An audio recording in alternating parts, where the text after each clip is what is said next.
Тұяқты қыз туралы әңгіме. 2011 жылы Павлодар облысына қарасты Ақтоғай ауданының тұрғыны үрей құшағына енген. Күндіз күлкіден, түнде ұйқыдан айырылғандай сүлесоқ күй кешеді. Тіпті кешке қарай ауылдан 6 қадам аттап басуға қорқады.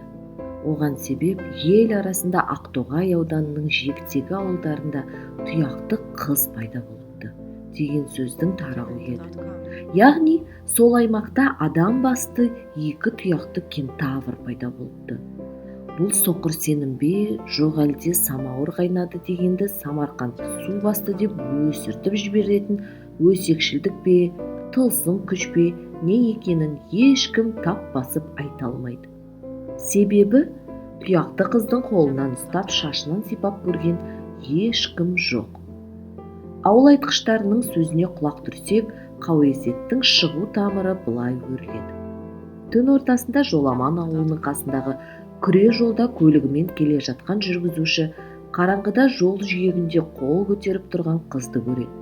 Жарым түнде бейшара қыз не пәлеге душар болды екен деп тоқтап, барар жерін сұрап ала кетеді. Жол барысында жүргізуші алдыңғы орындықта отырған қыздың аяғының орнына тұяқ екенін көріп зәресі зәр түбіне түседі.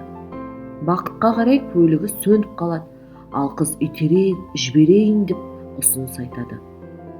Қыздың далаға шыққан соң мәшинесінің кілтін бұрайды. Абырой болғанда көлігі от алып кетеді. Сол сәтті пайдаланып әлгі шопыр алды-артына қарамай қаша жөнеледі. Құтылдым-ау деп ызғытып келе жатқанда ғайыптан алдыңғы орындықта әлгі қыз қайта пайда бола кетеді.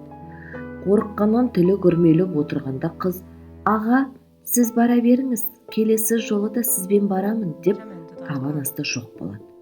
Ауыл адамдарының арасында әлгі кентавр ару жол маңындағы зираттан шығып, түні бойы жол тосып, таң сібірлей бастағанда қайтадан қорымға кіретін мыс деген қауесетте тарап үлгерген.